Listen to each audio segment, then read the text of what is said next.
Ils disent que monsieur de la Palisse était fait pour briller, chevalier au cœur noble, prêt à tout défier. Sous le drapeau de France, il marche au combat. La campagne d'Italie, c'est là qu'il trépassa. Aux côtés du roi François, il porte l'étendard. Face aux armées d'Europe, il est le rempart. Victoire après victoire, il grave son histoire. Mais l'épée du destin finit par être noire. Les champs de bataille, l'honneur comme seule loi. Le sang et la gloire, c'est son ultime voix. Un homme vrai sans détour ni malice. C'était le maréchal, c'était la Palisse. Monsieur de la Palisse, héros de l'époque, de Pavie à Milan, il tenait le bloc. Une légende sur les terres d'Italie, mort pour la France, pour son roi à Pavie.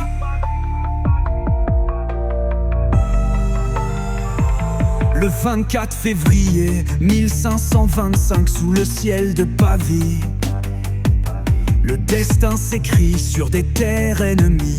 Les lances canets chargent, les balles sifflent autour. Mais la Palisse avance, fidèle à son parcours. Il tombe dans l'honneur, touché par le plomb. Son nom devient mythe, gravé dans le béton. Mais dans les chansons, une étrange vérité: il serait encore vivant s'il n'était pas décédé. Les champs de bataille, l'honneur comme seule loi. Le sang et la gloire, c'est son ultime voix. Un homme vrai sans détour ni malice. C'était le maréchal, c'était la Palisse. Monsieur de la Palisse, héros de l'époque, de Pavie à Milan, il tenait le bloc. Une légende sur les terres d'Italie, mort pour la France, pour son roi à Pavie.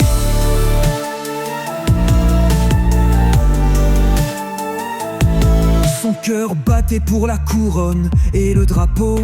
Chevalier loyal dans l'ombre des châteaux. Le destin l'emporta, mais il reste gravé dans l'histoire de France, il ne peut s'effacer.